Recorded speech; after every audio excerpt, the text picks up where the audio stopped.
At 0512 on the morning of March 6, 1944, Captain Nathaniel Wardle tightens the leather chin strap of his flight helmet and places one hand on the canopy rail of his P-51B Mustang.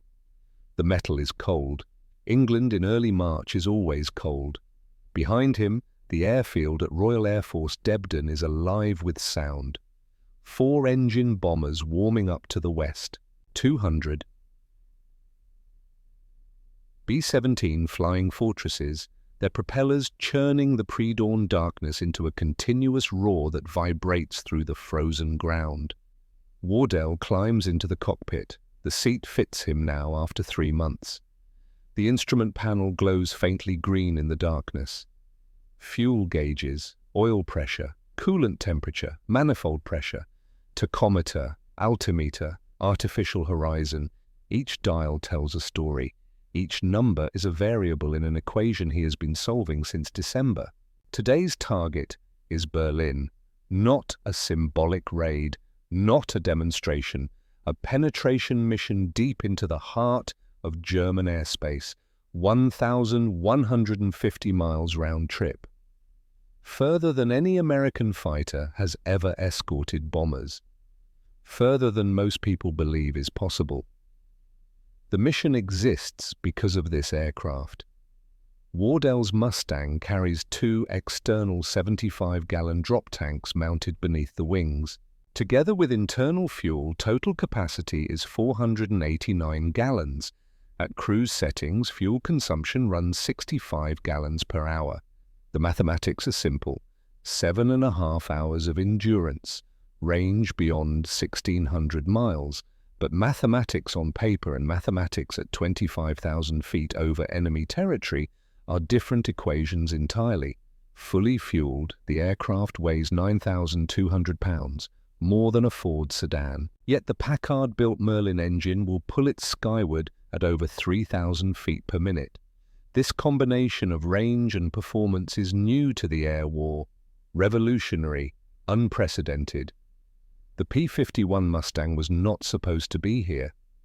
4 years earlier, when North American aviation first designed the aircraft, it was meant as something else entirely. A fast, low-altitude tactical fighter, a ground attack platform, a reconnaissance aircraft. The prototype flew in October 1940. Clean lines, laminar flow wing, efficient cooling system. On paper, the aerodynamics were exceptional. In practice, the engine betrayed the airframe. The Allison 5-1710 power plant performed beautifully below 15,000 feet. Smooth, powerful, reliable. But above that altitude, performance collapsed. The engine lost power rapidly. Manifold pressure dropped. Climb rate deteriorated. At 25,000 feet, where bomber formations cruised and enemy fighters intercepted, the early Mustang was useless. Those aircraft flew ground attack missions, strafing runs, photo reconnaissance, low-level work where the Allison's strengths mattered and its weaknesses didn't kill you. They were not bomber escorts. They could not reach the altitudes where the war was being lost. Wardell knew this personally. Through the summer and fall of 1943, he flew P-47D Thunderbolts. Republic Aviation's fighter was a beast, massive, heavy, armed with 850 caliber machine guns and capable of absorbing tremendous battle damage. The radial engine was air-cooled, nearly indestructible. But the Thunderbolt had limitations: maximum combat radius with external tanks, 475 miles, enough to escort bombers to the German border, not enough to stay with them over the targets, not enough to protect them when they needed protection most. Standard procedure was predictable. Escort fighters would accompany the bomber stream to the edge of their range, then they would turn back. Fuel state critical, mission parameters absolute, and the bombers would continue alone. The Luftwaffe knew this. German radar operators tracked the formations. Fighter controllers watched the escort withdrawal. Then the attacks began. Messerschmitt, Bf 109S and Focke-Wulf 190S climbed from bases across Germany and fell on the unprotected bomber streams like wolves. The losses were catastrophic. On August 17, 1943, the 8th Air Force sent 376 bombers to Schweinfurt and Regensburg. 60 were shot down, 600 men killed or captured. Another 100 aircraft returned damaged beyond repair. October 14th was worse. 291 bombers to Schweinfurt again, 60 destroyed. Another 17 so badly damaged they never flew again. More than 600 airmen lost in a single afternoon. The crews called it Black Thursday. Wardle was in the air that day. He escorted the formation to the German border. He watched the bombers continue east without him. He listened to the radio calls grow frantic. Fighters inbound, engines on fire, bail out, mayday. He turned back with fuel to spare and ammunition unexpended because the mathematics of range are absolute and unforgiving. He landed at Debden with 20 minutes of fuel remaining. The bombers he was supposed to protect didn't come back. That is the equation you cannot solve with courage. That is the problem you cannot fix with training or tactics or determination. You can fly perfectly, you can fight brilliantly, you can be willing to die, but if the fuel runs out, you fall from the sky. Distance is not negotiable. The solution came from an unexpected direction. In December 1942, Royal Air Force test pilots at the Aeroplane and Armament Experimental Establishment took a standard North American P-51 Mustang and removed its Allison engine. In its place, they installed a Rolls-Royce Merlin 61. The Merlin was a legend. It powered the Supermarine Spitfire. It had won the Battle of Britain, British engineering at its finest. 12 cylinders, liquid-cooled, and critically equipped with a 2-stage, 2-speed supercharger. That supercharger changed everything. The supercharger compressed intake air, forcing more oxygen into the cylinders. More oxygen meant more fuel could burn. More fuel burning meant more power. The first stage operated at low altitude. The second stage engaged higher up, maintaining manifold pressure when normally it would collapse. The result was an engine that delivered full power from sea level to 30,000 feet. When mated to the Mustang's efficient airframe, the transformation was total. Maximum speed climbed to over 440 miles per hour at altitude. Service ceiling exceeded 41,000 feet. Fuel consumption at cruise settings was miserly. The aircraft could fly for hours. For the first time, American bombers could have an escort that stayed with them from England to Germany and back. The British offered the design to the Americans. There was skepticism. An American airframe with a British engine felt wrong to some.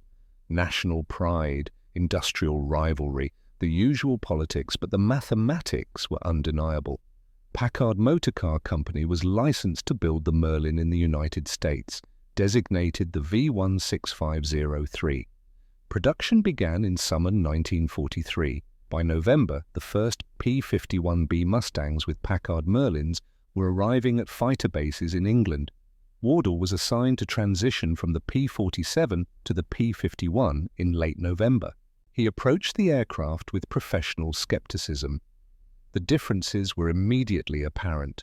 The P-47 was a tank, radial engine in front like a shield, armor plate behind the seat, rugged landing gear. If you got hit, you had a chance. The Thunderbolt could absorb punishment that would destroy other fighters and still bring you home. The Mustang was elegant, sleek. The inline Merlin engine created a narrow frontal profile. The laminar flow wing was thin and razor-sharp. The entire aircraft looked fast, sitting still. But elegant meant fragile. The cooling system ran coolant through a ventral radiator under the fuselage. A single bullet through the glycol lines meant engine failure within minutes. There was no backup, no redundancy. You took a hit in the cooling system, you were a glider, looking for a place to crash. The wing was unforgiving. The laminar flow design reduced drag at high speed, but made low-speed handling treacherous. Stalls were abrupt, no warning buffet, no gentle mush. The wing simply stopped flying, and the nose dropped like a stone. Takeoffs and landings required precision. Wardell spent the first week learning to respect the aircraft's limits. He flew practice missions, short hops at first, learning the engine management. The Merlin required attention, manifold pressure, RPM, mixture, coolant temperature, oil temperature. The pilot managed a dozen variables constantly. Let anyone drift too far and the engine would destroy itself, but once you learned the discipline, the aircraft rewarded you. Wardell's first high-altitude flight was a revelation. He climbed to 25,000 feet, the altitude where the Thunderbolt labored and the early Mustangs gasped for air. The Merlin purred, smooth, strong. The manifold pressure gauge held steady. The aircraft accelerated cleanly past 400 miles per hour. He pushed higher. 30,000 feet. The engine didn't falter. 35,000. Still pulling. At 40,000 feet, the controls grew mushy in the thin air, but the engine ran perfectly. He descended and flew straight and level at cruise power. 265 miles per hour indicated. Fuel flow steady at 65 gallons per hour. He flew for 3 hours without maneuvering. When he landed, the fuel gauges showed 30% remaining. The next day, he calculated range with external drop tanks. Internal fuel, 269 gallons, 2 drop tanks, 150 gallons, total 419 gallons. At 65 gallons per hour, that gave 6.4 hours endurance. At cruise speed, range exceeded 1,600 miles. London to Berlin was 575 miles one way, 1,150 miles round trip. For the first time, the equation balanced. Major Harrison Vance called a briefing in early February. The pilots of the 357th Fighter Group assembled in the operations room. Vance was 42 years old, a veteran of the North Africa campaign, steady, professional, not given to dramatics. He stood in front of a map of Europe. March 6th, he said. Berlin. The room went silent. First daylight fighter escort all the way to target and return. B-17S from the 1st and 3rd Bombardment Divisions. Over 600 bombers. We provide top cover from Debden to Berlin and back. When he let that sink in. The P-51B gives us the range, but range means nothing if we don't execute perfectly. Fuel management will be critical. Combat will burn fuel faster than cruise. Every engagement costs you endurance. Every minute of high power settings reduces your margin. Vance looked at each pilot in turn. You will make decisions over Germany that determine whether you come home. There will be no rescue, no bailout over friendly territory. You run out of fuel over the Reich, you are captured or dead. He paused. But if we succeed, we change the war. The bomber crews have been dying because we couldn't stay with them. That ends March 6th. If we can prove the P-51 can do this, every mission after will have full escort. The Luftwaffe will have to fight us everywhere, and we will grind them down. Wardell understood. This was not a single mission. This was a proof of concept. The entire strategic bombing campaign depended on sustainable bomber losses. Without escort, losses ran 20 to 25% on deep penetration missions. Those numbers were unsustainable. The bomber offensive would have to stop. With full escort, losses could drop below 5%. The war could be won from the air, but only if the P-51 could do what the engineers promised. Wardell spent the next 3 weeks preparing. He flew practice missions every day, weather permitted, building endurance, learning to manage fatigue. 10-hour flights were mentally and physically exhausting. Oxygen mask clamped to your face, constant vibration, sub-zero temperatures, the cramped cockpit. He practiced fuel management until it became instinct. He memorized the fuel consumption charts, cruise settings, combat settings, climb settings. He calculated range with different combat durations. 5 minutes of combat, 10 minutes, 15. Each minute at high power reduced total range by miles. He studied emergency procedures, engine failure, coolant loss, oil pressure loss, fuel system malfunction, oxygen failure. Every system had failure modes. Every failure mode had a procedure. Some could be managed, some were fatal. Coolant loss was the worst. The Merlin would overheat in less than 10 minutes. You could reduce power, lean the mixture, try to stretch it, but eventually the cylinder heads would warp. The engine would seize, the propeller would stop. Then you were a glider. Over Germany, that meant you were done. Wardell forced himself to think through the scenarios. Where would he be when the engine quit? How much altitude? Could he reach Allied territory? Could he reach the coast?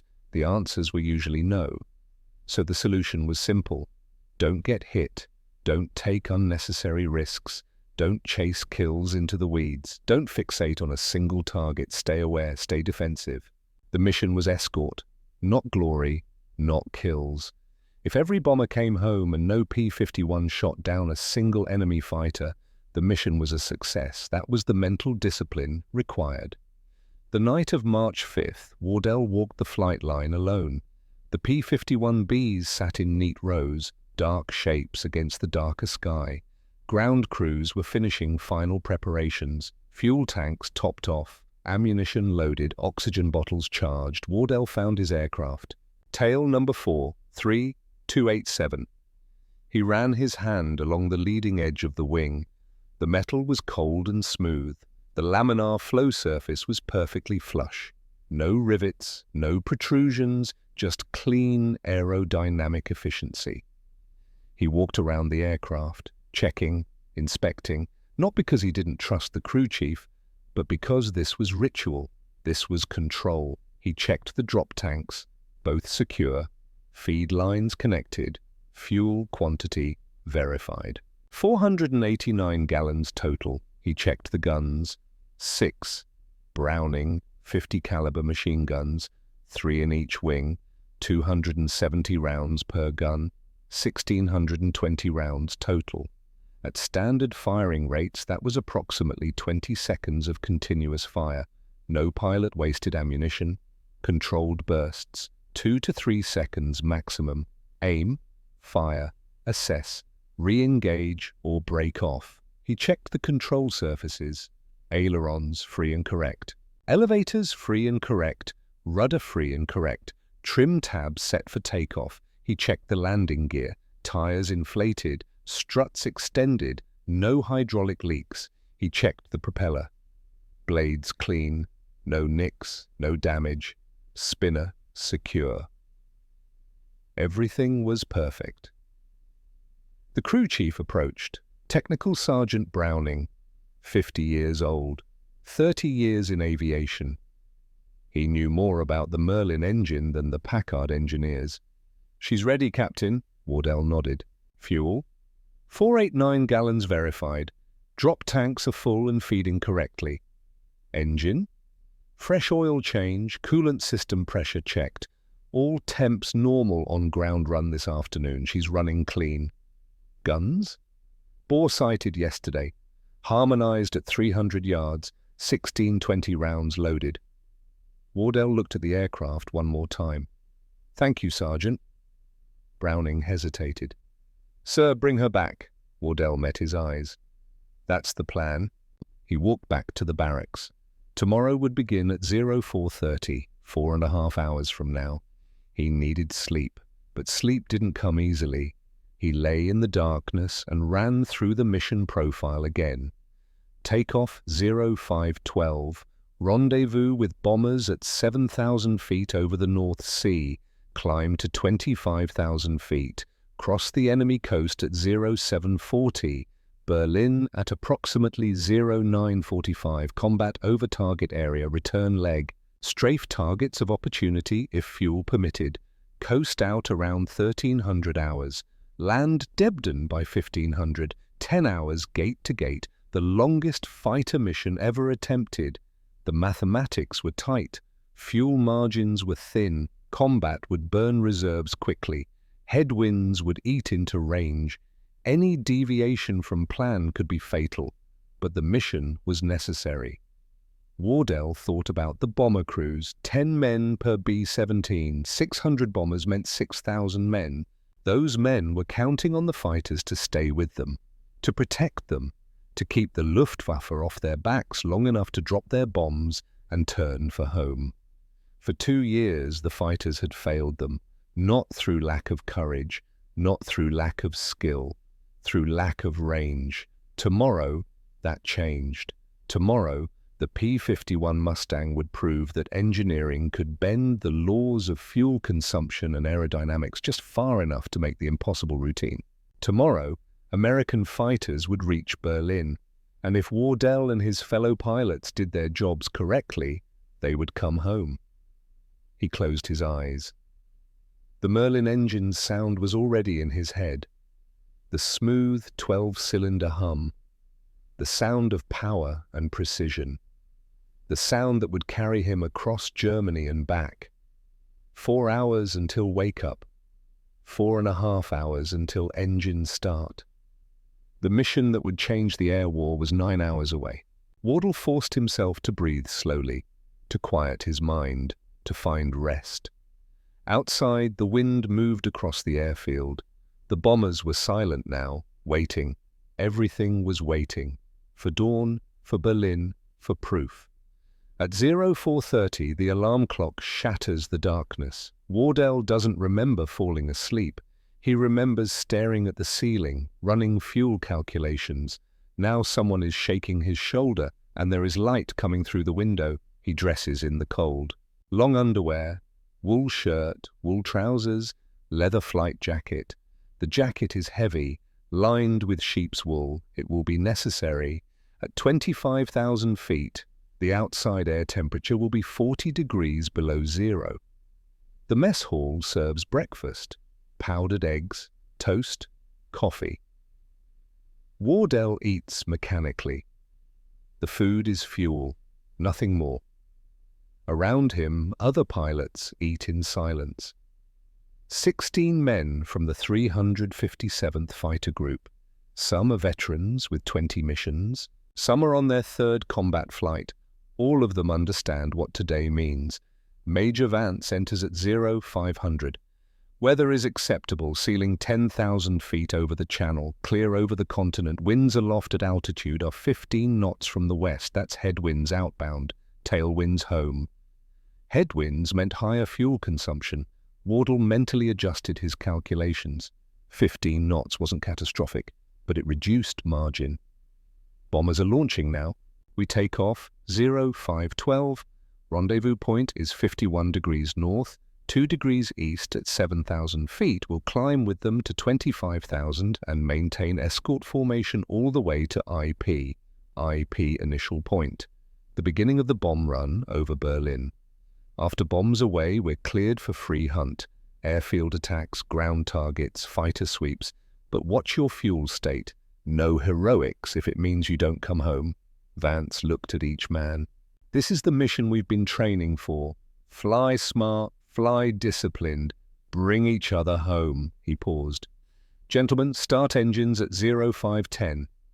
The walk to the flight line is 200 yards. Wardell's boots crunch on frost. His breath forms clouds in the pre-dawn darkness. To the west, the sound of bomber engines is building. Hundreds of them, a continuous thunder. His P-51B sits exactly where he left it. Sergeant Browning is waiting. Pre-flight completed 30 minutes ago, sir. She's ready. Wardell nods. He walks around the aircraft anyway. Control surfaces, landing gear, propeller, drop tanks. Everything is perfect. He climbs the wing route, steps into the cockpit. The seat is familiar now. He straps in. Shoulder harness, lap belt, parachute risers. The straps pull tight across his chest. The instrument panel waits. Dark, silent. Wardell begins the checklist from memory. Battery switch on. The instruments illuminate. Pale green light. Fuel quantity gauges, both main tanks full. Drop tank indicators show full. Total fuel, 489 gallons. Throttle, closed. Mixture, idle cutoff. Propeller control, full increase. Supercharger, automatic. Carburetor air, cold. He checks the clock. 0508. 2 minutes. Around him, other pilots are climbing into cockpits. Ground crews are pulling wheel chocks. Fire extinguishers stand ready. 0510. Vance's voice crackles over the radio. 357, start engines. Wardell reaches for the starter. Battery on. Fuel boost pump on. Mixture rich. Throttle cracked 1 inch. He presses the starter button. The Bendix inertia starter engages, a high-pitched whine building in frequency. The flywheel spins faster, faster. When it reaches maximum RPM, Wardell pulls the engage lever. The flywheel couples to the engine. The propeller begins to turn. Slowly at first. 1 blade, 2 blades, 3. Then the first cylinder fires. The Packard Merlin 516503 comes alive. 12 cylinders firing in sequence. The aircraft trembles. White smoke puffs from the exhaust stacks. The tachometer needle swings up. 800 RPM, 1000, 1200. Wardell advances the mixture. The engine smooths. 1500 RPM. Oil pressure rising. 40 psi. 50, 60. He scans the gauges. Oil temperature climbing. Coolant temperature climbing. Manifold pressure steady. Everything normal. The engine settles into a steady idle. The sound is a deep, powerful hum. Not the harsh bark of a radial engine. The Merlin purrs. Wardell allows himself 1 moment to listen. This engine will run for the next 10 hours. It will burn 480 gallons of fuel. It will turn the propeller 12 million times. It will take him to Berlin and bring him home if it doesn't fail. He keys the radio. Blue flight, engine start complete, standing by. 1 by 1, the other aircraft report in. 16 Merlins running, 16 pilots ready. 0512, Vance. 357, taxi for takeoff. The P-51 rolls forward. The tail wheel follows obediently. Wardell uses rudder pedals and differential braking to steer. The aircraft is heavy, 9,200 pounds with full fuel and ammunition. He taxis slowly, testing brakes, checking control response. The ailerons move freely, the elevator moves freely. The rudder moves freely. At the runway threshold, he stops. Final checks. Magnetos, check both. Left mag, right mag. RPM drop, less than 50 on each. Normal. Propeller, cycle to full decrease, then back to full increase. RPM drops, then climbs. Normal. Flight controls, full deflection, all axes. Normal. Trim, set for takeoff. Elevator trim, slightly nose up. Rudder trim neutral, fuel selector on main tank, boost pump on. He looks down the runway. 3,500 feet of concrete stretching into darkness. Enough length, barely. The tower. Blue leader cleared for takeoff, wind calm. Wardell releases the brakes, advances the throttle. The Merlin responds immediately. The aircraft rolls forward. Slowly at first. The tail wheel still on the ground. 40 miles per hour. 50. The tail comes up. The propeller levels. Forward visibility improves. 60 miles per hour. 70. The airspeed indicator needle climbs steadily. 80. 90. 100. The aircraft is heavy. The runway is rough. Every imperfection transmits through the landing gear. The wings begin to generate lift. The weight comes off the wheels. 110, 115, 120. Wardell eases back on the stick. The nose rises. The main wheels leave the ground. The rumbling stops. The aircraft is flying. He holds the nose steady. Airspeed building. 130, 140. He reaches for the gear handle, pulls. The landing gear retracts with a hydraulic whine. The drag decreases. The aircraft accelerates, 160 miles per hour. He begins a gentle climbing turn to the right, heading 090, due east. Behind him, 15 more Mustangs lift off at 30-second intervals. The mission has begun. At 7,000 feet over the North Sea, Wardell levels off and throttles back. cruise power, manifold pressure, 46 inches, RPM 2700. The engine settles into its working rhythm. The instrument panel tells him everything he needs to know. Airspeed 265 miles per hour indicated. True airspeed at this altitude is 290. Fuel flow 65 gallons per hour. Oil temperature and coolant temperature both in the green. The sun is rising behind him, orange light spreading across the eastern horizon. Below, the North Sea is dark grey, whitecaps visible in the early morning light. Ahead, the bomber stream appears. At first, just dark specks against the lighter sky. Then the specks resolve into shapes, B-17, flying fortresses, dozens of them, climbing in loose formation. Their contrails streak the sky. Wardell keys the radio. "Big friend leader, this is Blue Leader. 16 little friends at your 6 o'clock, 7,000 feet. The reply comes immediately. "Blue Leader, Big Friend Leader, good morning. Mighty glad to see you boys. We're staying all the way today." A pause, then, "Say again, Blue Leader?" "All the way to target and return. We've got the range now." Another pause. Longer. "Blue Leader, that's the best damn news we've heard in 2 years. Wardell smiles inside his oxygen mask. He knows what this means to the bomber crews. For 2 years they have watched the escorts turn back. They have continued alone into Germany. They have died alone, not today. The formation climbs together. The B-17S are heavy with fuel and bombs. Their rate of climb is slow, 800 feet per minute.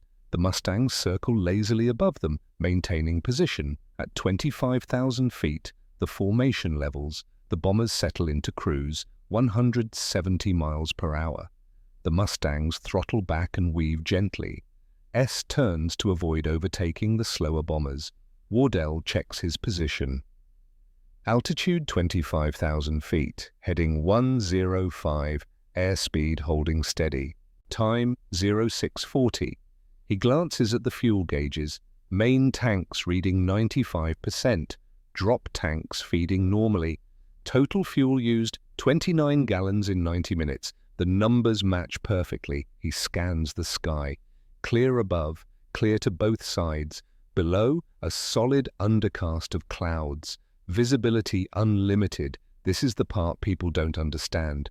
Combat flying is 95% tedium. Straight and level flight, constant scanning, monitoring instruments. The other 5% is violence. Wardell settles into the routine. Scan, check instruments, scan, check fuel, scan, check formation position. His hands rest lightly on the controls. The Mustang flies itself at cruise. Trimmed correctly, the aircraft is stable. He could let go entirely, and it would maintain heading and altitude, but he doesn't. You never stop flying, not for a second. The minutes pass. 0700, 0715. Then the radio crackles. "Blue Leader, this is Blue 3, contrails high, 1 o'clock, Angels 32. Wardell looks. There, 4 white contrails, aircraft at 32,000 feet, heading converging. Blue Leader copies. All blue flight, maintain position. Blue 3 and 4, climb and identify. 2 Mustangs break formation. Their Merlins roar as throttles advance. They climb steeply, 30,000 feet, 31,000, 32. Wardell watches. The unknown aircraft are turning, coming around. Blue 3, Leader, I have visual 4 BF-109s, Geschwader formation. They're setting up for a bounce. Messerschmitt 109s, Luftwaffe fighters. This far out, they weren't expected. German fighters usually waited until the escorts turn back, but the Germans have adapted. They know something is different today.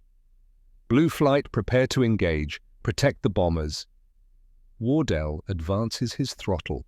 Manifold pressure climbs to 54 inches. The Merlin's note deepens. The aircraft accelerates 280 miles per hour, 300, 320. The 109s are diving now, coming down from altitude in a slashing attack. They're aiming for the bombers. Wardell pulls back on the stick. The nose rises, the artificial horizon tilts. He's climbing to intercept. His altitude, 27,000 feet. The 109's 28,000 and dropping fast. This is not how he wanted to start the mission, but the bombers must be protected. That is the mission. The geometry of the intercept develops quickly. The 109's are diving at over 400 miles per hour. Wardell is climbing at 300. Closure rate, 700 miles per hour. 10 seconds to merge. Wardell selects guns, the master arm switch, the firing button under his thumb. 5 seconds. He can see the lead 109 clearly now. Dark grey camouflage. Black crosses on the wings, nose coming down. The pilot is aiming at the B-17 formation below. Wardell pulls lead.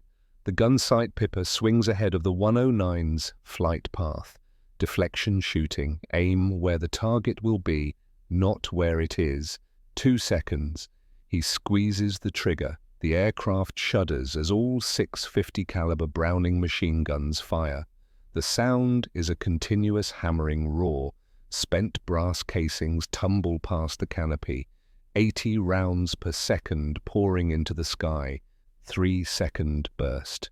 240 rounds expended. The tracer stream arcs toward the 109. Some rounds miss, but some connect. Wardell sees strikes on the left-wing route. Metal tears, fuel ignites, the 109 snaps into a roll, fire trails from the wing, the aircraft inverts and dives, out of control. Wardell doesn't watch, he's already looking for the next target. The remaining 3 109's have scattered. They didn't expect resistance this far from the German border. They didn't expect Mustangs to be here. 1109 tries to climb back to altitude. Bad decision. The Merlin supercharger gives Wardell the advantage in a climbing fight. He pulls up behind the German. 300 yards. Range closing. The 109 pilot sees him. Brakes hard left. A good defensive move, but the Mustang turns with him. Wardell keeps the pressure on, not trying to force a shot, just staying in position, making the German work, making him burn fuel, making him bleed energy. The turning fight continues for 90 seconds, each pilot trying to gain advantage. But Wardell is patient. The laminar flow wing lets him maintain speed in the turn. The 109 is slowing. The German makes a mistake. He tries to reverse the turn, rolling hard right. For 1 second, the 109 is wings level. Exposed, Wardell fires. 1 second burst, 80 rounds. Hits along the fuselage. The canopy shatters. The 109's nose drops. Wardell breaks off, scans the sky. The other 2 109's are gone, retreating east. The engagement is over. Total time, 4 minutes. Wardell throttles back. His hands are shaking slightly. Adrenaline, he forces them steady. Quick fuel check. Main tanks, 88%. Drop tanks, 70%. Total, 426 gallons remaining. He's burned extra fuel in combat, but the margin is still acceptable. He keys the radio. Blue flight, reform on the bombers. The Mustangs slide back into position. The B-17 formation continues east. Unharmed, the German attack was broken before it reached them. That is victory. Not the 2 109's destroyed. The bombers still flying. Wardell settles back into cruise, but something has changed. The Germans know the Mustangs are here. They know the escorts aren't turning back. The word will spread. New tactics will be deployed. This is just the beginning. At 0830, the formation crosses the German border. Below, the clouds have broken. Wardell can see the ground. Towns, rivers, roads, enemy territory. The bomber stream stretches for miles. Over 200 B-17S in staggered formations. Each box of aircraft at slightly different altitudes. Layers of bombers filling the sky. Around them, the Mustangs weave. 16 fighters trying to cover 200 bombers. The mathematics are impossible. But the Mustangs are not trying to protect every bomber. They are trying to prevent organized attacks, to break up formations of enemy fighters before they can coordinate. presence is deterrence. The minutes pass. 0845, 0900. Wardell runs another calculation. Time airborne, 3 hours, 48 minutes. Distance covered, approximately 650 miles. Distance to Berlin, 120 miles. Fuel state, 390 gallons.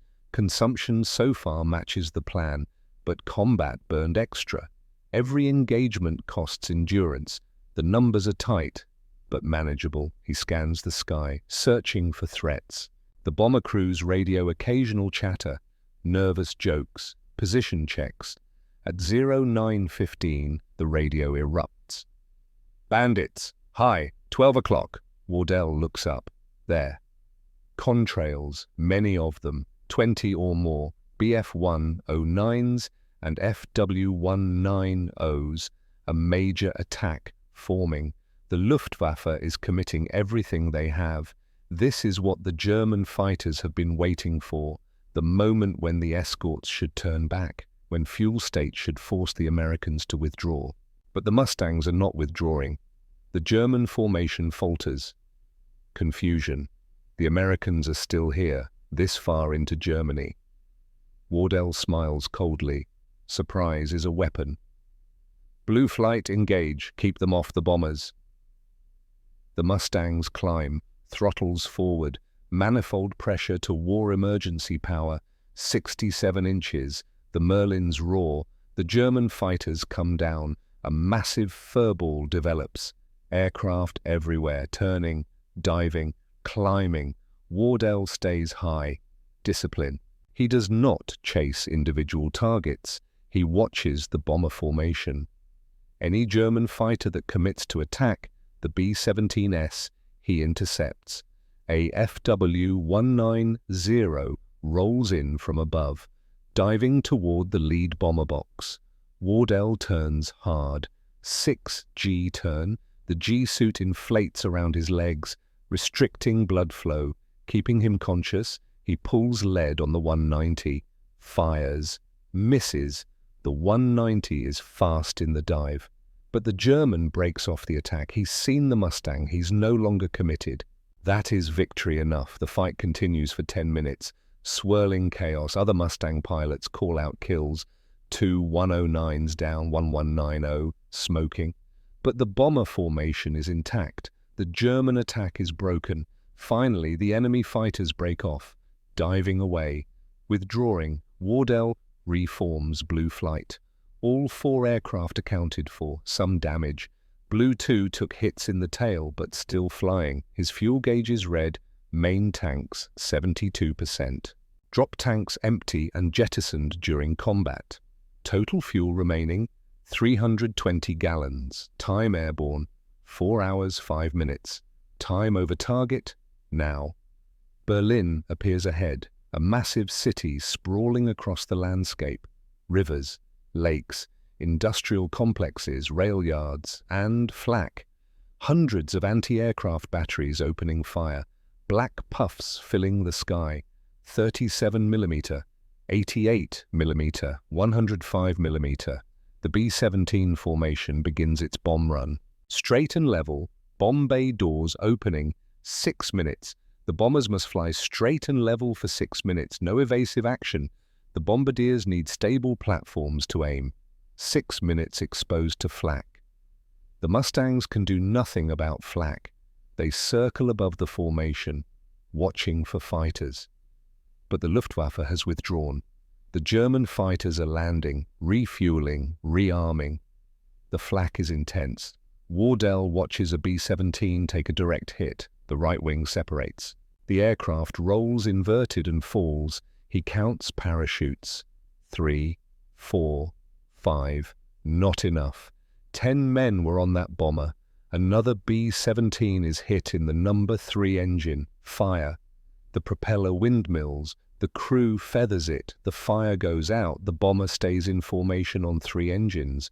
Wardell feels helpless. He can fight enemy fighters. He cannot fight flak. The seconds stretch. 4 minutes, 5 minutes, then bombs away. The B-17S release. over 300,000 pounds of high explosive falling toward Berlin. The bombers rise as the weight drops. They begin turning, heading 270 west, home. The mission is accomplished.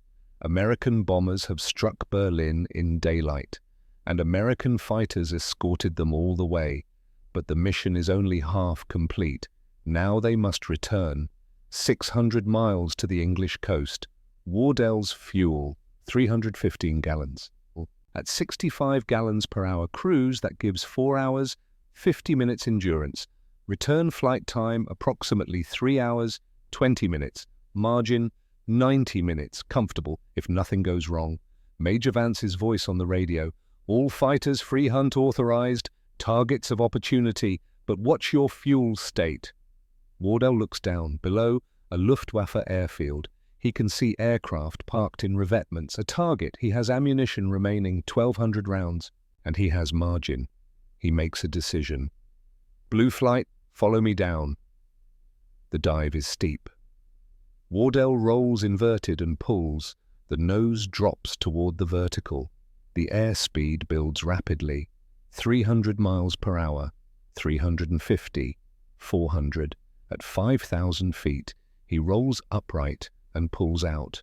4 Gs. The G-suit squeezes his legs. His vision grays at the edges. Level at 500 feet. Heading directly for the airfield. Speed 420 miles per hour. Anti-aircraft fire opens up. Tracers arcing toward him. He jinks. Left. Right. Not violent maneuvers, just enough to spoil the gunner's aim. The airfield rushes closer. He can see details now. Parked aircraft. Bf-109s, 3 of them lined up near a hangar. Wardell selects guns. He centers the gun sight on the lead 109. Range, 600 yards, 500, 400. He fires. All 6 guns hammering. The tracers stream forward. Strikes on the first 109. The fuel tank explodes. Fire blooms. Wardell walks the fire across the second aircraft. More hits. The canopy shatters. 3 seconds of firing. 240 rounds expended. Then he's past the airfield, pulling up, climbing, jinking. The flak follows him, but can't track fast enough. Behind him, Blue 2 and 3 make their runs. More aircraft burning. Blue 4 calls, "Blue leader, I'm hit. Oil pressure dropping." Wardell. Blue 4, what's your status? Oil pressure at 20. Engine temperature rising. I'm losing it. Head west. We'll stay with you. Blue 4 turns. His Merlin is trailing smoke. Not fire. Oil. Smoke. The engine is starving for lubrication. The formation climbs. Wardell throttles back, staying with the damaged aircraft. Blue 4. I'm not going to make it. Oil pressure 0. Temp red line, I'm seizing. Altitude? 8,000 feet. Bail out. We'll mark your position for rescue. Roger, bailing out. Wardell watches. The damaged Mustang's canopy jettisons. The pilot stands up in the slipstream. He falls clear. The parachute deploys. White canopy blossoming. The P-51 continues west for a few seconds. Then the engine seizes. The propeller stops. The aircraft noses over and dives into the ground. A fireball marks the impact. 1 pilot lost, but alive. A prisoner now, but alive. Wardell marks the position on his map. Blue flight continues west. 3 aircraft now instead of 4. The mathematics have changed again. Wardell's decision to strafe the airfield cost Blue 4 his aircraft. The flak damage was random, but the exposure was Wardell's choice. He makes a note. He will write the report. He will accept responsibility, but right now he has to get the rest of his flight home. The return flight tests endurance more than skill. Hours of straight and level flight. Hand flying. Constant monitoring. Wardell's body aches. His legs are cramped. His back hurts. The oxygen mask chafes his face. His eyes burn from squinting. But he forces concentration. Every gauge, every needle, every calculation. At 1100 hours, they cross the German border heading west. Fuel 220 gallons remaining. Distance to English coast 300 miles. Time required 90 minutes. Fuel needed 98 gallons. The margin exists, 122 gallons, nearly 2 hours. For the first time, Wardell allows himself to believe they will make it. The bomber stream is scattered now, aircraft returning individually or in small groups. Some are damaged, engines out, control surfaces shot away. They struggle west at reduced speed and altitude. The Mustangs stay high, watching for German fighters trying to pick off stragglers, but the Luftwaffe is absent. They expended their effort over Berlin. At 12:30, the Dutch coast appears ahead. The Zuider Zee, the North Sea beyond. Wardell crosses the coast at 15,000 feet. Enemy territory behind him. He allows himself to relax slightly. Not much, just enough to acknowledge that survival is probable now. At 13:45, the English coast appears. Land, friendly land. Wardell descends, 10,000 feet, 5,000. The air grows warmer. At 1400 hours, he sees Debden, the runway, home, final fuel check, main tanks, 4%, 18 gallons. He keys the radio. Debden Tower, Blue Leader, 3 ships, request landing clearance. Blue Leader, Debden Tower, cleared to land runway 27, wind 240 at 8 knots. Wardell enters the traffic pattern, downwind leg, base leg, final approach. The Mustang descends, he lowers the landing gear, 3 green lights, gear down and locked, flaps down, airspeed reducing, 140, 130, 120, the runway threshold passes beneath. He holds the nose up. The main wheels touch. A slight bounce, then firmly on the ground. He rolls out, applies brakes gently, turns off the runway onto the taxiway. At 14:53, Wardell shuts down the engine in his parking revetment. The propeller coasts to a stop. The Merlin ticks as it cools. Silence. He sits in the cockpit. His hands rest on the canopy rail. He doesn't move. Sergeant Browning appears. He climbs the wing. "Welcome back, sir. Fuel state?" Wardell looks at the gauge. 18 gallons. 18 gallons remaining, Sergeant. Browning does the math. At 65 gallons per hour, that's 16 minutes of endurance. "You cut it close, Captain." Wardell nods slowly. "Close enough." He unbuckles, climbs out of the cockpit. His legs barely support him. 10 hours in the seat. His body is stiff, exhausted. The other Mustangs are landing. Blue 2, Blue 3, across the field, other flights returning. But not all of them. Some aircraft missing, some pilots not coming home. Wardell walks toward the operations building. The debriefing will take an hour, then the mission report, then sleep. But first, he allows himself one moment. He turns, looks back at the P-51B, the aircraft that carried him to Berlin and back.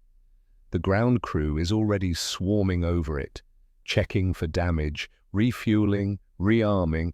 By tomorrow morning it will be ready to fly again, to do it all again, because this mission proved what needed to be proved. The Mustang can reach Berlin and return. The bomber crews will never fly alone again. March 7th, 1944. Wardell wakes in his bunk at 0700. 6 hours of sleep, not enough. But more than he expected. His body aches, shoulders, back, legs. 10 hours compressed into a cockpit leaves marks that won't fade for days.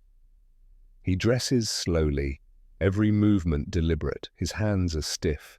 His neck is sore from the constant scanning left and right. Outside, the morning is grey. England in March. Always grey, always cold. He walks to the operations building. Other pilots are already there. Quiet conversations over coffee, cigarettes. The subdued atmosphere of men processing what happened yesterday. Men who survived when others didn't.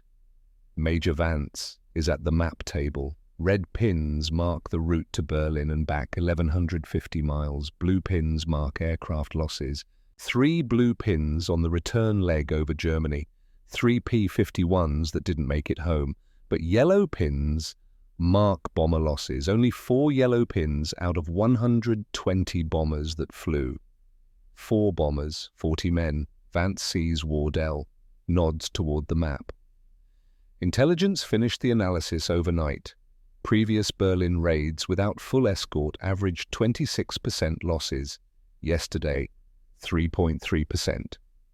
Wardell studies the numbers. The mathematics are stark and undeniable. 26% of 120 bombers equals 31 aircraft.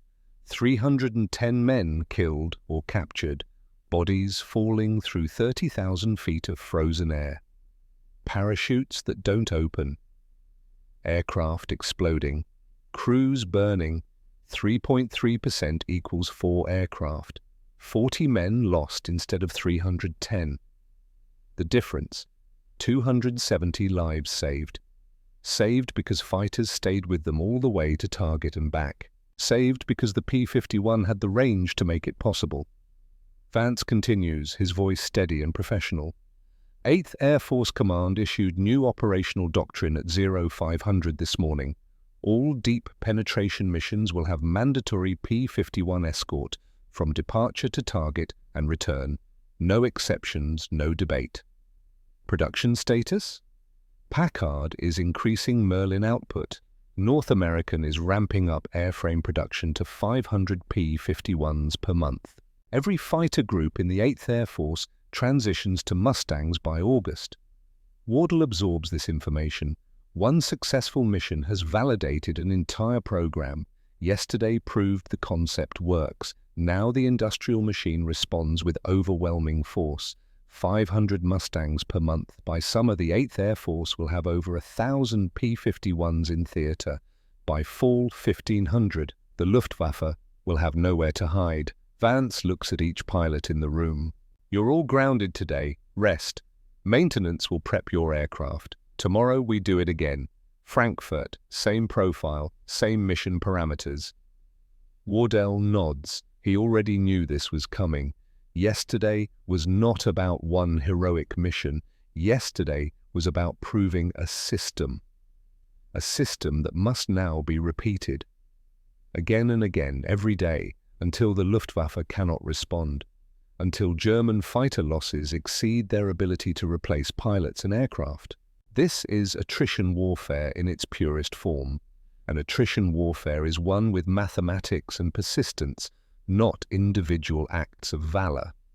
The missions blur together through March and April. March 8th, Frankfurt, 60 P-51s escort 300 bombers. Bomber losses, 4.1%. German fighters intercept but break off early. They're learning that American escorts don't turn back anymore. March 15th, Stuttgart, 72 P-51s. Bomber losses, 3.8%. The Luftwaffe commits fewer aircraft. Their response is weakening. March 22nd, Berlin again, 96 P-51s. Bomber losses, 2.9%. Below 3% for the first time in the entire strategic bombing campaign. Wardell flies all 3 missions. Each one follows the same brutal pattern. Wake before dawn, pre-flight in darkness, takeoff, rendezvous with bombers, climb to altitude, cross into Germany, hours of cruise flight. Combat over the target. Return flight nursing fuel reserves. Land with minimal margin. 10 hours in the cockpit. Every mission, the same cold, the same fear, the same mathematics of fuel consumption, but also the same result. The bombers come home. On the March 22nd mission to Berlin, Wardell encounters German fighters for the second time over the capital. 6 Bf-109s attempt to intercept the bomber stream, but they're different now. The aggression is gone, replaced by caution. They make one diving pass, fire from long range, 700 yards, too far for accurate shooting, then they break off immediately when the Mustangs turn to engage. They're not trying to destroy bombers anymore, they're trying to survive, to preserve aircraft and pilots for battles they might actually win. Wardell shoots down one 109 in a brief engagement that lasts 90 seconds. The German pilot bails out over his own territory. He'll be back in a cockpit within a week if he's uninjured. But that's the point. Each mission depletes the Luftwaffe's pool of experienced pilots. Each loss cannot be fully replaced. The training pipeline is broken. New German pilots arrive at combat squadrons with less than 150 hours total flight time. Some with barely 100. They're flying against American pilots with 300 hours, 400 hours, combat veterans with 20 missions, 30 missions. Men who have fought their way to Berlin and back multiple times. Experience matters in air combat. Experience is the difference between reaction time and anticipation, between survival and death. The Germans are running out of experienced pilots faster than they can train new ones. The mathematics are brutal and inevitable. April brings a shift in understanding. Wardell has flown 16 combat missions by the end of the month, Berlin 5 times, other deep penetration targets across Germany. He has shot down 4 enemy aircraft confirmed, 2 probables, but the individual kills mean nothing to him now. What matters are the statistics compiled in the operations room. April 8th, Brunswick, bomber losses 2.7%. April the 24th, Munich, bomber losses 3.1%. April the 29th, Berlin, bomber losses 2.4%. The trend line drops steadily, month after month.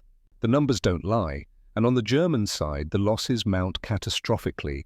Intelligence reports are clear and damning. The Luftwaffe lost 410 fighter pilots in April, killed in action, captured, or wounded severely enough to remove them from combat duty permanently.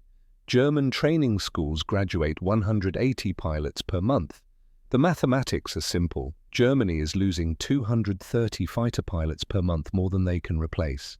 At that rate of attrition, the Luftwaffe will cease to exist as an effective fighting force within 6 months, not defeated in a single decisive battle, bled dry through unsustainable losses over time. Wardell understands his role now with absolute clarity. He is not a hero. He is an instrument of a system, a component in a machine designed to apply continuous pressure. The P-51 Mustang is the system. Range is the capability that enables everything else. Endurance is the strategy that destroys the enemy. Every mission flown denies the Germans the ability to choose when and where to fight. Before the Mustang, German fighters could wait until American escorts reached their fuel limits and turn back.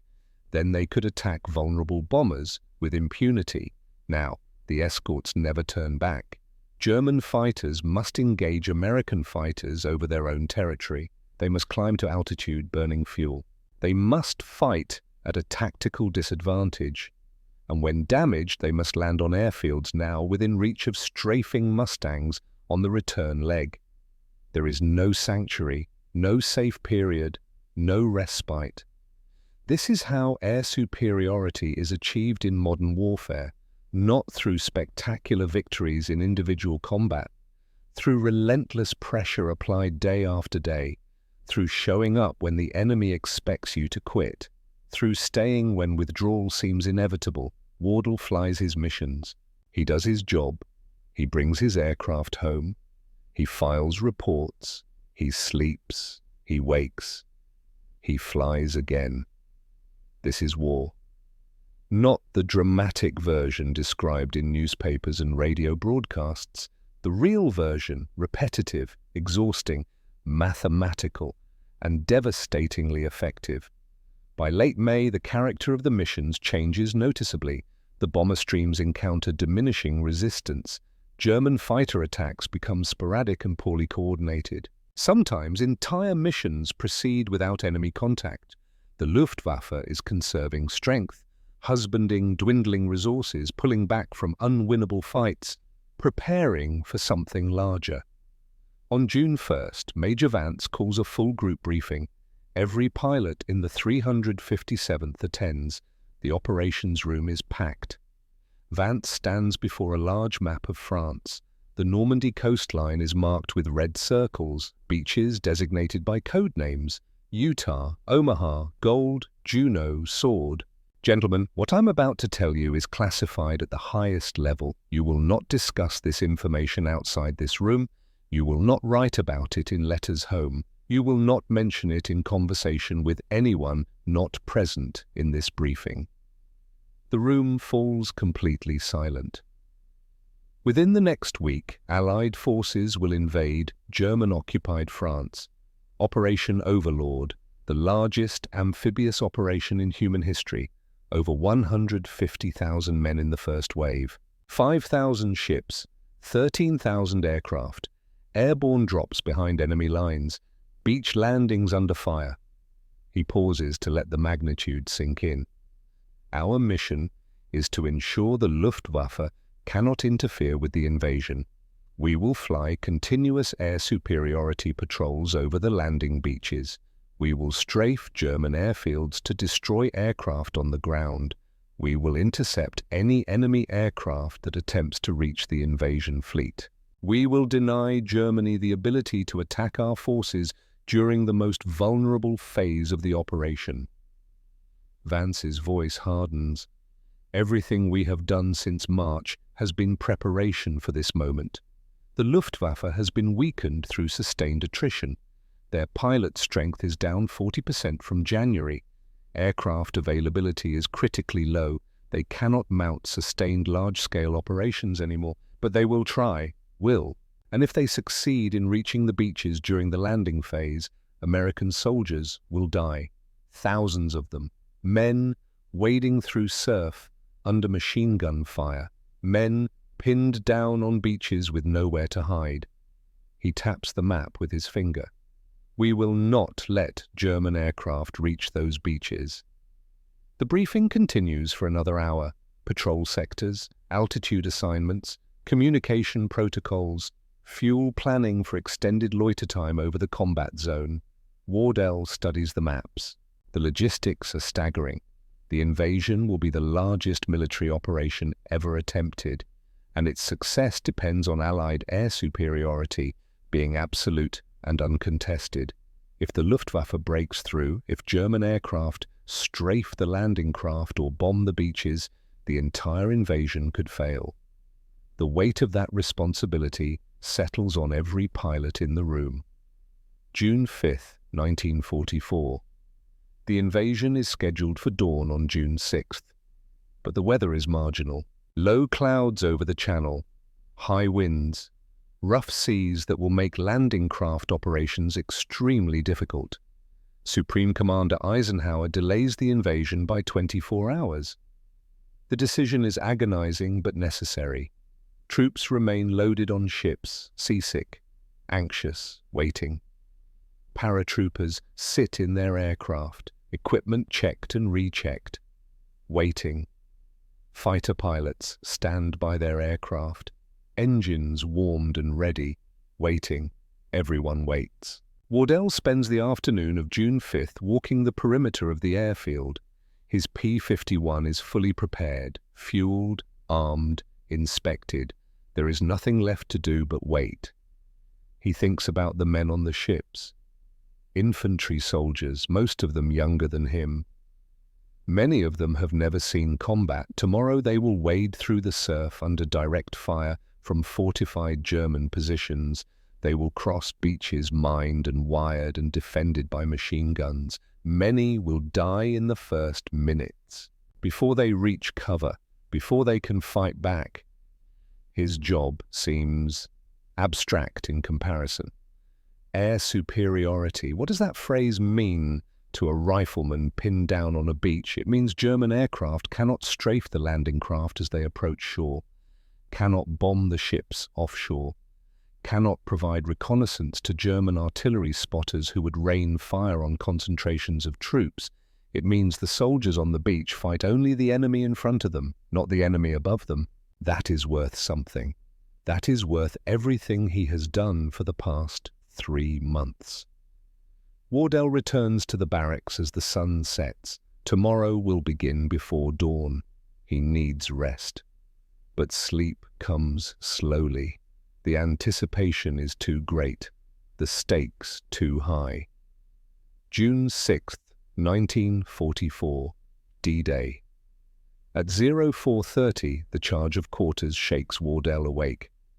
"Captain, it's happening. Invasion launched. Briefing in 30 minutes. Wardell dresses quickly in the darkness. The briefing room is already crowded when he arrives. Vance stands at the map. His expression is calm but intense. Airborne drops began at 0100 hours.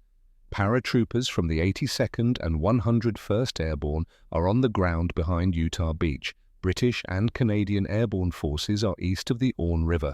Beach landings commence at 0630. He points to the map. Our first patrol launches at 0530. Blue flight, you have Omaha Beach. Station altitude 15,000 feet. 3-hour patrol duration. You are weapons-free on any German aircraft. No restrictions, no warnings. Anything with a black cross gets shot down. Intelligence estimates the Luftwaffe will attempt to commit everything they have left. Expect heavy resistance initially. But remember, they're operating from damaged airfields with depleted squadrons and inexperienced pilots. You have every advantage. Vance looks directly at Wardell. Bring them home, Captain, and keep our boys on the beach alive. Wardell and Blue Flight take off at 0528. Still dark. The 4 Mustangs climb east toward France. At 0600, the sun breaks the horizon. Below, the English Channel is filled with ships. Wardell has never seen so many vessels in one place. Battleships, cruisers, destroyers, transport ships, landing craft by the hundreds, perhaps thousands. The invasion armada stretches from horizon to horizon. At 0630, he reaches his assigned patrol station over Omaha Beach. 15,000 feet, clear visibility. Below, the landing craft are approaching the shore. Small boats filled with men. He can see the surf breaking, the obstacles in the water, the steep bluffs rising from the beach, the German fortifications on the high ground. Tracer fire begins arcing from the German positions. Red lines cutting through the dawn. The boats keep coming. Men are dying down there. Wardell can see it happening in real time. Boats hit by artillery. Men falling in the water. Bodies floating. But the sky above is empty. No German aircraft. Wardell circles his patrol sector. Scanning, waiting. His hands are steady on the controls. He is ready to engage. But there is nothing to engage. 0700. Still nothing. 0730. The sky remains clear. At 0815, his radio crackles with urgency. Blue Leader, this is Crossbow Control. We have bandits inbound your sector. 4 FW190s, Vector 090, Angels 12,000. Finally, contact. Blue Leader copies, intercepting. Wardell turns east, descends to 12,000 feet. Blue Flight follows in combat spread formation. There, 4 Focke-Wulf 190s, flying low and fast, heading directly for the beaches. Wardell positions above and behind them. The Germans haven't detected the Mustangs yet. Their attention is focused ahead on the invasion fleet. He rolls inverted and pulls the nose down, the familiar sensation of the dive. Airspeed building, 300 miles per hour, 350, 400. At 1,000 feet behind the trailing FW190, he rolls upright and levels out. The German pilot finally sees him, banks hard left in a desperate defensive break. Too late. Wardell fires a 3-second burst. The 650 caliber guns hammer. The 190's tail section disintegrates. The aircraft snaps into an uncontrolled spin and impacts the water in a massive spray. The remaining 3 Germans scatter. One turns directly toward Wardell. Head-on engagement. Both pilots commit. Closure rate over 600 miles per hour. Wardell fires. The German fires. Tracers fill the space between them. He feels impacts, metal tearing somewhere in his airframe. But he holds the trigger down. The FW190 flashes past. Wardell reverses hard, 6G turn. The G-suit inflates painfully around his legs.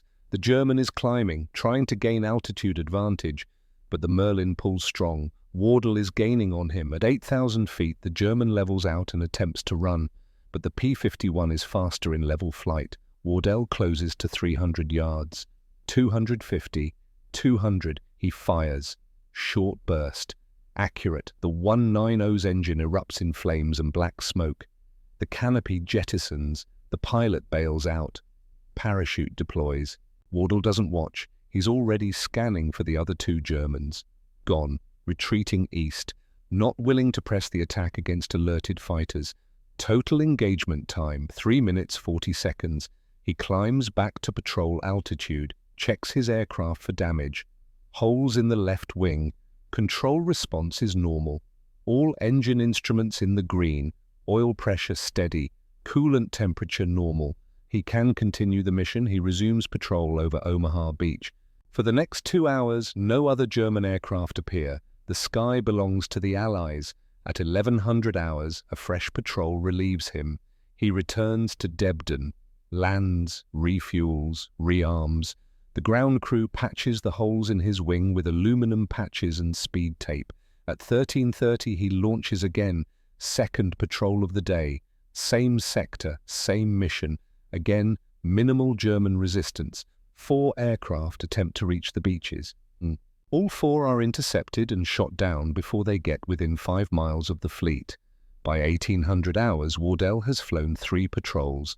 10 hours total flight time. 2 confirmed kills, 1 probable, but the individual statistics are meaningless. What matters is the aggregate result across all 5 beaches. Allied aircraft fly 14,674 sorties on June 6th.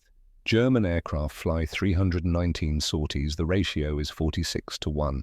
Air superiority is not contested. It is absolute. Overwhelming. Total. German ground forces fight without air support, without aerial reconnaissance, without resupply from the air, without hope of relief. The invasion succeeds because the Luftwaffe cannot interfere. And the Luftwaffe cannot interfere because 3 months of P-51 escort missions destroyed their ability to sustain large-scale operations. March to June, 90 days of attrition. 90 days of bomber escorts penetrating deep into Germany. 90 days of forcing the Luftwaffe to fight defensive battles over their own territory. 90 days of unsustainable losses. The mathematics worked exactly as predicted. The war in Europe continues for 11 more months, but the outcome is no longer in doubt.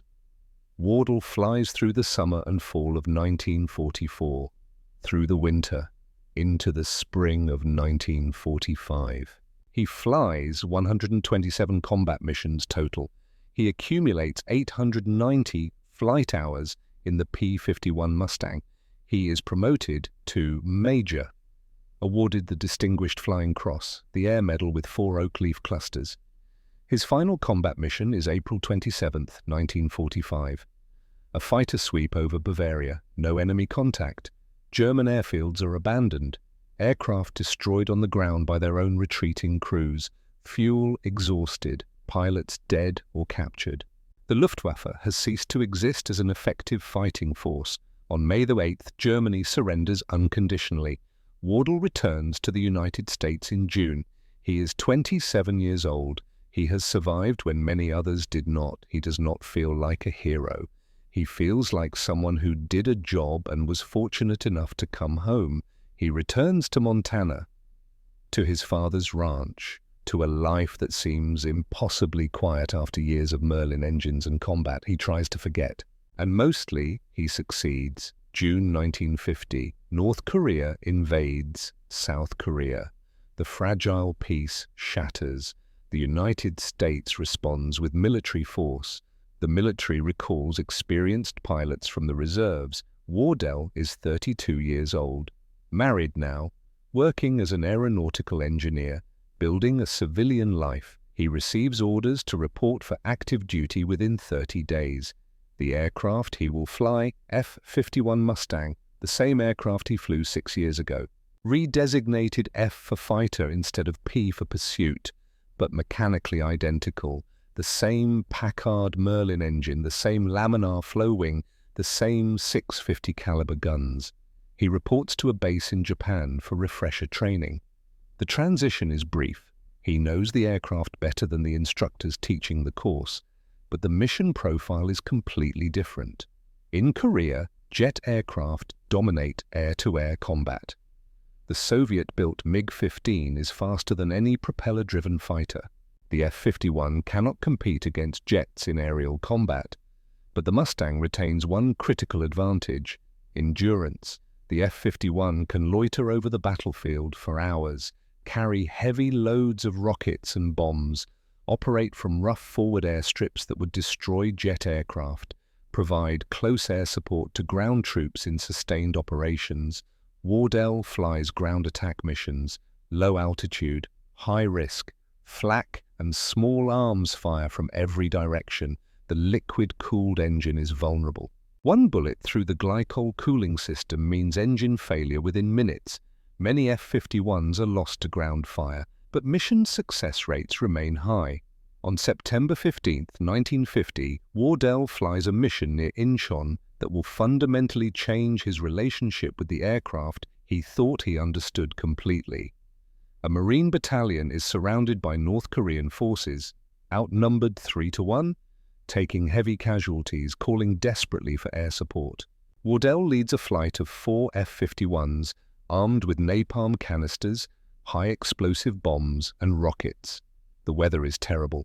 Low clouds, driving rain, visibility under 2 miles. Other aircraft have already turned back.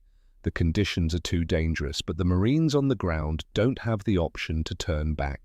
Wardell presses through. He finds the target area by following radio directions from a forward air controller on the ground with the Marines. The enemy positions are dug in on 3 sides of the Marine perimeter. Heavy automatic weapons fire, mortars. The Marines are pinned down and running out of ammunition. Wardell makes 6 attack runs through intense ground fire. First run, napalm on the northern enemy position.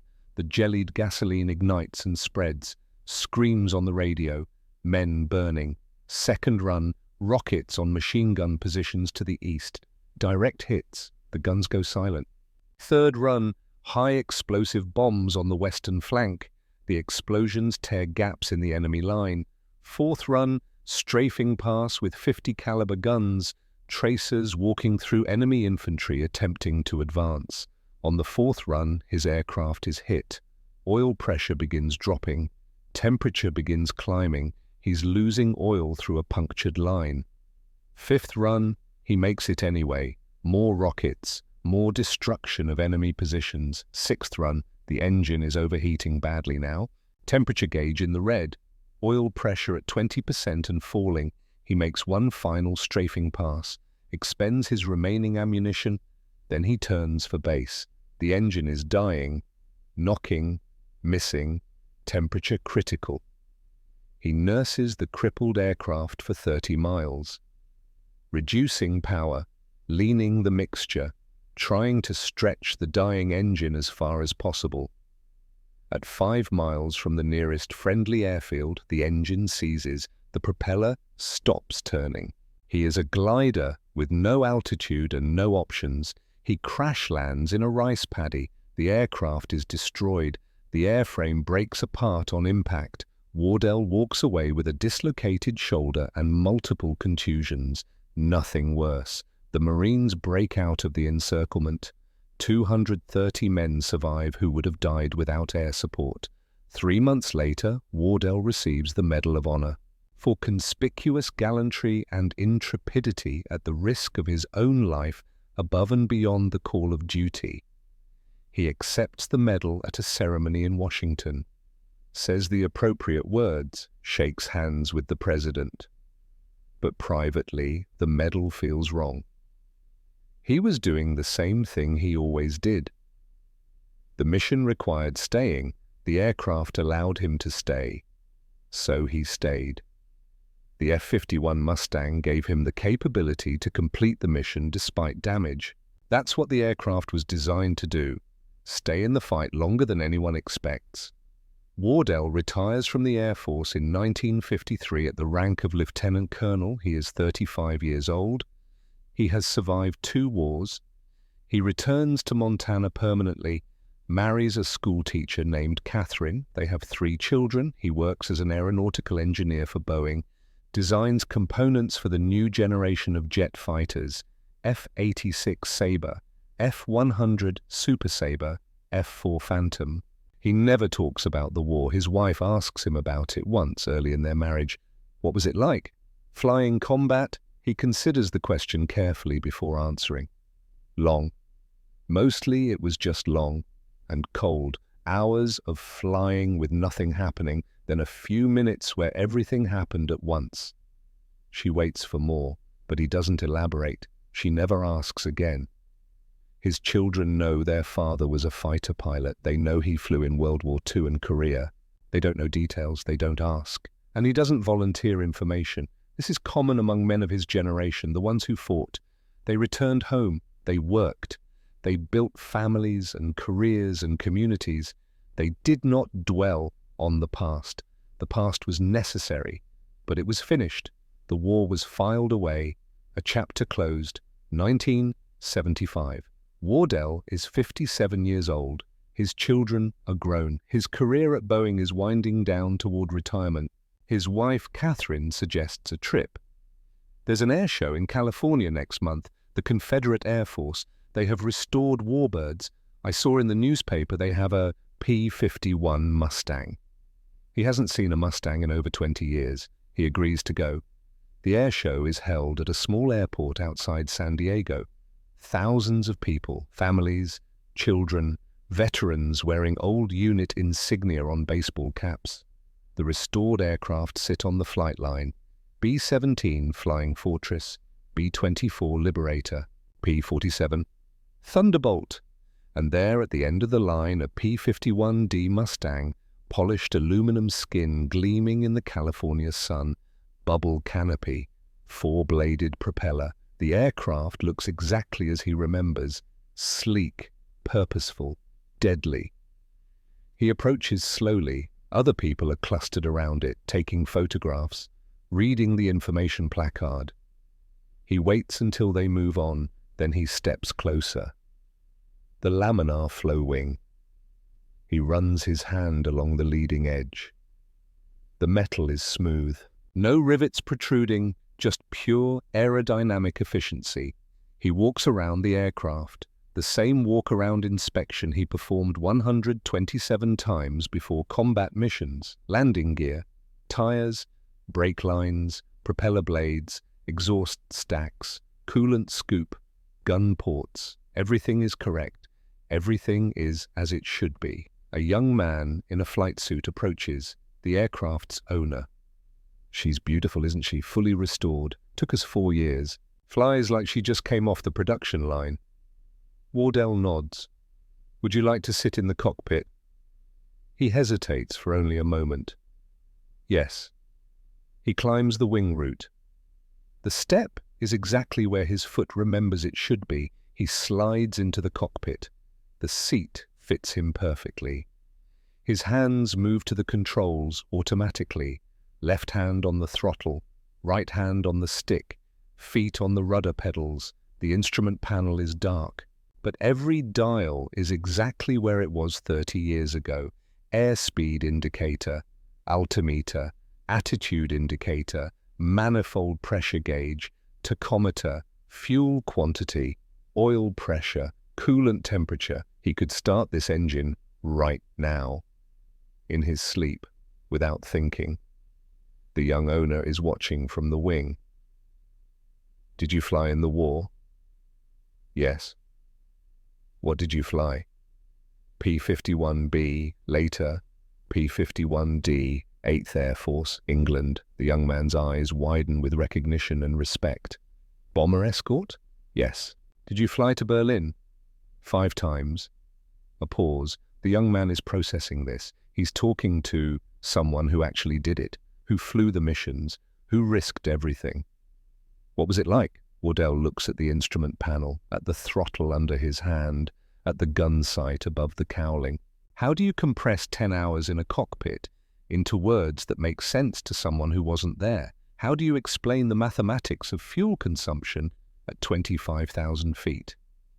The fear that comes from knowing you're 600 miles from safety and the fuel gauge is dropping.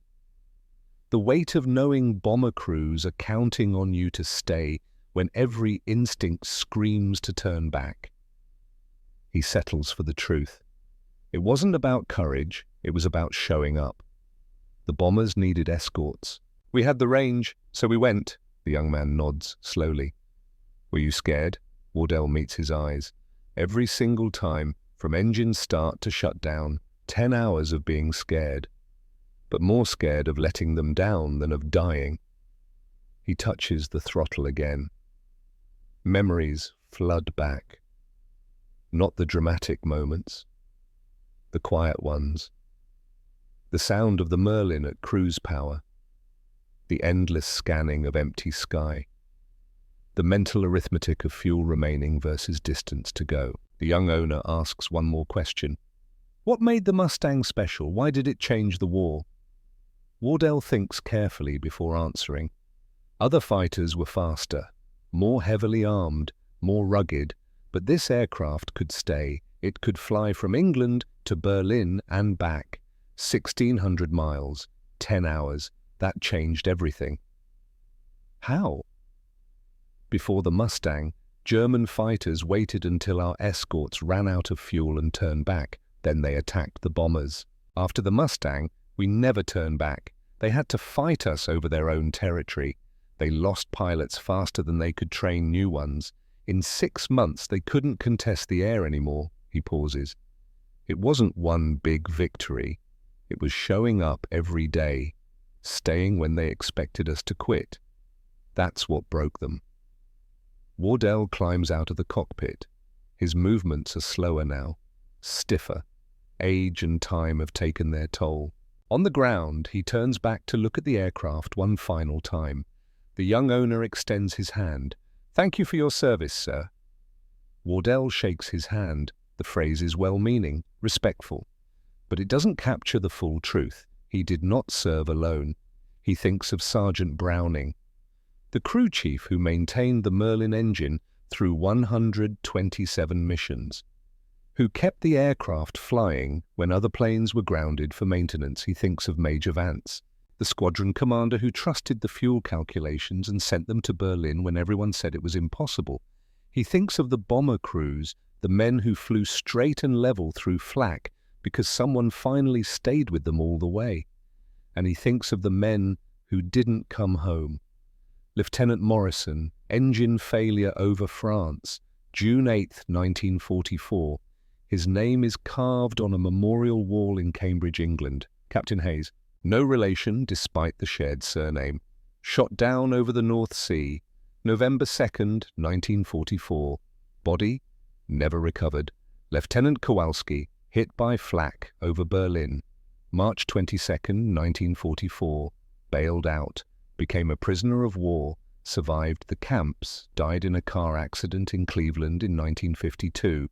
Blue 4, first name Robert, last name forgotten now after 30 years. Shot down on the first Berlin mission, the one Wardell ordered to strafe the airfield. His decision. His responsibility. 18 men from the 357th Fighter Group killed in action between March and May of 1944. They paid the price for the 3.3% bomber loss rate, for the air superiority on D-Day, for the victory. Wardell walks back to where Catherine is waiting near the car. How was it? Like visiting old friends. They drive back to the hotel. That night, Wardell sleeps deeply. No dreams, no nightmares. Just the sleep of a man at peace with his past. The next morning, he wakes at dawn out of habit, developed 50 years ago. He stands on the hotel balcony, coffee in hand, watching the sun rise over California. Somewhere, a restored Mustang will fly today. The Merlin's distinctive sound will carry across the sky. People will watch, children will point, veterans will remember. The P-51 still flies. 31 years after the first combat mission. Still proving what it proved in 1944. that wars are not won by the strongest weapon, they are won by the weapon that can stay. Wardell finishes his coffee, goes inside. The day is beginning. He has work to do, designs to complete, a life to live. The past is honored, but not dwelled upon. He showed up, he stayed, he did the work. That's enough.